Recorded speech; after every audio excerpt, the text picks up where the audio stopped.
गृह मंत्री अमित शाह आज रात बेंगलुरु दौरे पर जाएंगे। ठीक पहले उससे कर्नाटक के मुख्यमंत्री बसवराज बोम्मई, बीजेपी के महासचिव बीएल संतोष और प्रदेश अध्यक्ष नवीन कुमार के साथ बैठक कर रहे हैं। माना जा रहा है कि इस बैठक में कैबिनेट में फेरबदल पर चर्चा हो सकती है। अमित शाह के दौरे को लेकर कर्नाटक में मुंबई की कुर्सी को लेकर तरह तरह की अटकलें लगाई जा रही। हालांकि बीजेपी के सूत्र इस बात से इनकार कर रहे हैं। निहाल किदवई हैं हमारे साथ। निहाल, जब से ये चीफ मिनिस्टर बने हैं, बताया यह जाता है कि ये येदियुरप्पा की पसंद है। ऐसे में एक तलवार गर्दन पर लटकती रहती है, और अब क्या खबर आ रही है अंदर?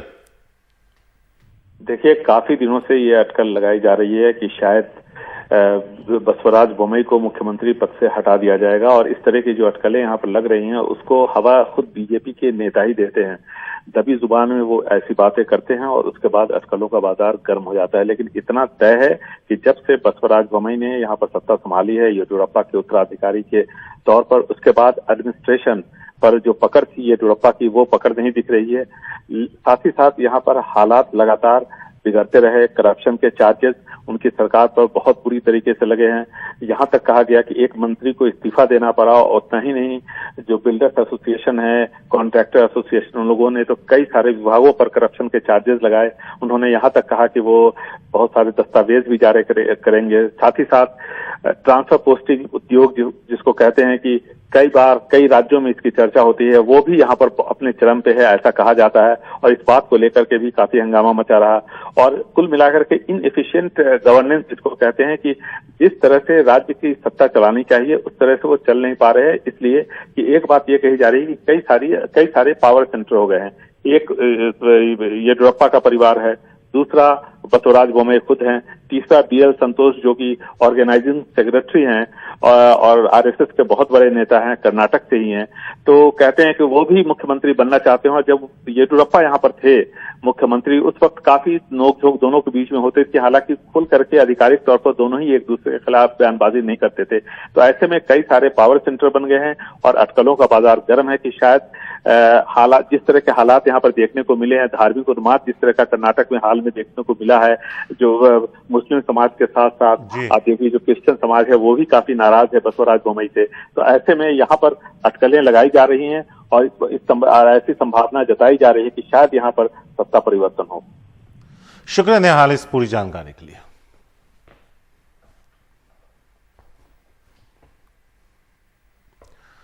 कांग्रेस से बात नहीं बनने के बाद प्रशांत किशोर यानी पीके राष्ट्रीय स्तर पर और क्षेत्रीय स्तर पर राजनीति में बड़ा धमाका करने वाले हैं। प्रशांत किशोर ने अपनी राजनीतिक पार्टी लॉन्च करने का इशारा किया। उन्होंने बिहार से तैयारी शुरू कर दी है। यह पार्टी कब लॉन्च होगी इसका खुलासा नहीं हुआ है। अभी पीके पटना में है। उन्होंने सोमवार को ट्वीट कर कहा कि जनता के बीच जाने का वक्त आ गया, बिहार से इसकी शुरुआत होगी। क्या किया उन्होंने ट्वीट, आपको बताते हैं। लोकतंत्र में एक सार्थक भागीदार बनने और जन समर्थक नीति को आकार देने में मदद करने की मेरी खोज ने 10 साल रोलर कोस्टर की सवारी का नेतृत्व किया है। जैसे ही मैं बीते वर्षों को याद करता हूं तो लगता है अब मुद्दों और जन सुराज के मार्ग को बेहतर तरीके से समझने के लिए रियल मास्टर्स यानी जनता तक जाने का समय आ गया है। शुरुआत बिहार से।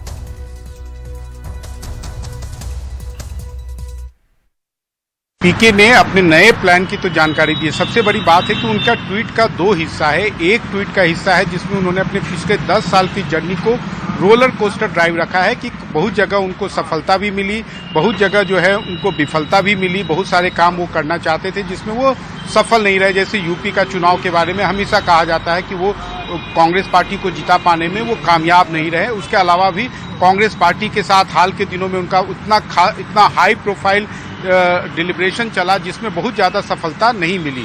साथ ही साथ उसी दौरान जो है कुछ सरकारों के साथ पॉलिसी के मामलों में उन्होंने काम करने में कहीं कहीं सफलता मिली। जैसे बिहार में 2015 में 7 निश्चय का कार्यक्रम आया था, तो वो उनके पूरे ग्रुप के द्वारा तैयार किया गया था जो जमीन पर जिसे एक्सिक्यूट किया गया। लेकिन अन्य सरकारों के साथ उस तरीके के कार्यक्रम वो जमीन पर उतार नहीं पाए, इसलिए उसको उन्होंने रोलर कोस्टर राइड कहा है। दूसरी बात यह है कि अपने आगे की जर्नी में उन्होंने बिहार में सुराज की बात की है, यानी कि जनता के बीच जाकर पहले उनकी समस्याओं को समझना और उसका समाधान क्या होगा उसके बारे में जानना। एक तरह से आप कहिए कि उन्होंने नई राजनीतिक दल बनाने में कोई जल्दीबाजी वो नहीं दिखा रहे हैं और अपने लिए अगले 1 साल के लिए उन्होंने अपना एक तरह से कार्यक्रम घोषित कर दिया है कि वो जनता के बीच में जाएंगे, जनता की समस्या को सुनेंगे, यानी कि उनके बीच में एक तरह का रैलिंग पॉइंट होंगे। और एक जो सबसे महत्वपूर्ण बात यह रही है, पिछले 24 घंटे से वो पटना में मौजूद हैं, अलग अलग लोगों से मिल रहे हैं, लेकिन अभी तक मुख्यमंत्री नीतीश कुमार से मिलने से वो बचे हैं।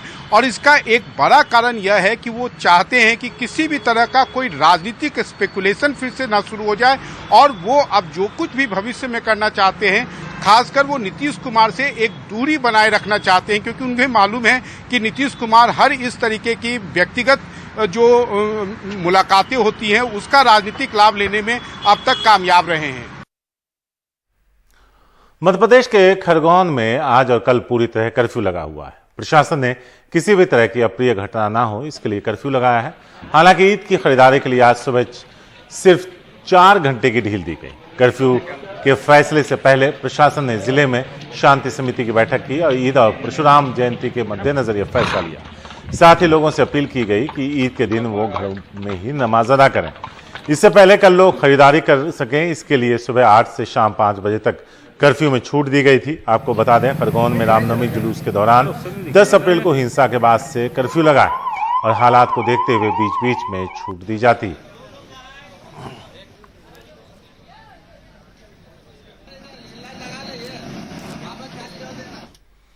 बिहार के अस्पतालों की कई तस्वीरें हमने आपको दिखाई हैं। बारिश में अस्पताल में पानी घुसने की, तो कहीं जानवरों का आरामगाह बनने की। लेकिन नवादा से आई एक तस्वीर कुछ और चौंकाती। यहां के रजौली थाने के अनुमंडल अस्पताल में घायलों के इलाज के लिए टॉर्च और मोबाइल लाइट का इस्तेमाल किया गया। दरअसल पास ही 2 बाइक सवार जब हादसे में घायल हो गए तो वहां गश्त लगा रहे सब इंस्पेक्टर दोनों को लेकर अनुमंडल अस्पताल पहुंचे, लेकिन अस्पताल की बत्ती गुल थी। इसके बाद दोनों घायलों को मोबाइल की रोशनी में प्राथमिक उपचार दिया गया। अस्पताल की इस अव्यवस्था को लेकर स्थानीय लोगों में काफी गुस्सा है। लोगों का कहना है बिजली कटने पर अस्पताल में किसी भी तरह का दूसरा इंतजाम नहीं। अनुमंडल अस्पताल के प्रभारी से जब इस बारे में पूछा गया तो उनका कहना था जनरेटर खराब होने की वजह से दिक्कत आई।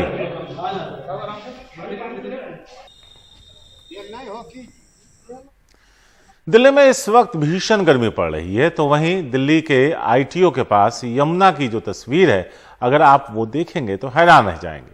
यमुना लगभग सूख चुकी है। हमारे सहयोगी शरद शर्मा की ग्राउंड रिपोर्ट। एक तरफ दिल्ली में इतनी गर्मी पड़ रही है कि खुले आसमान के नीचे भरी दोपहरी में आप खड़े हो जाएं तो बदन जल रहा है, तो दूसरी तरफ अब मैं जो आपको तस्वीरें दिखाने जा रहा हूं उसे देखकर आपका दिल जलेगा।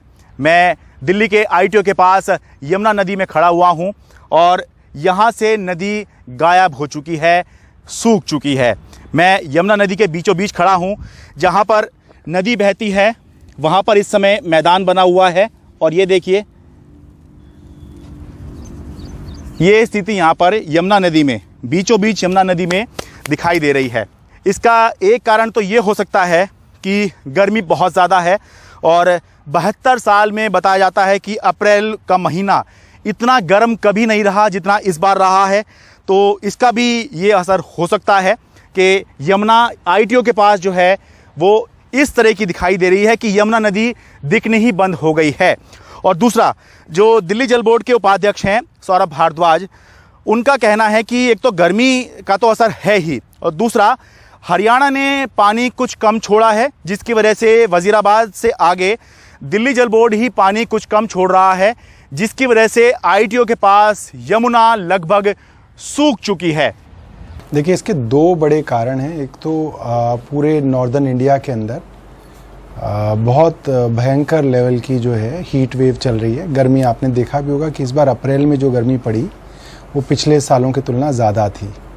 और दूसरा कारण ये है कि वजीराबाद पे हम एक लेवल मेंटेन करते हैं दिल्ली की पानी की सप्लाई के लिए, और ये लेवल औसतन 674.5 के करीब रखते हैं। और क्योंकि हरियाणा से पानी जो है थोड़ा सा कम आ रहा है, तो ये लेवल जो है 673.1 है। और 673 से कम जाते ही जो है हमारे लिए पानी की प्रोडक्शन में कमी आनी शुरू हो जाती है। तो ऐसा नहीं है कि अभी प्रोडक्शन कम हुई है, मगर क्योंकि हमारे पास पानी जो है जितना आता है उससे थोड़ा कम आ रहा है, इसलिए बहुत ज़्यादा पानी जो है हम यमुना में आगे छोड़ नहीं पा रहे हैं, क्योंकि हमें प्रोडक्शन के लिए इस पानी की ज़रूरत है। तो हरियाणा सरकार को हमने लिखा भी है, परसों पत्र लिखा है, और हमें आशा है कि उनसे सहयोग मिलेगा, और जैसे ही लेवल थोड़े बढ़ जाएंगे तो पानी छोड़ देंगे तो थोड़ा नदी में आपको पानी दिखेगा। हालांकि ये बात सही है कि अप्रैल, मई और जून के महीने में नदियों में जल स्तर कुछ कम हो जाता है, लेकिन ये बात भी सही है कि ITO के पास यमुना नदी की जो तस्वीर इस बार दिखाई दे रही है वो भी पहले कभी नहीं देखी गई थी। यमुना नदी, दिल्ली से मैं शरद शर्मा, NDTV इंडिया।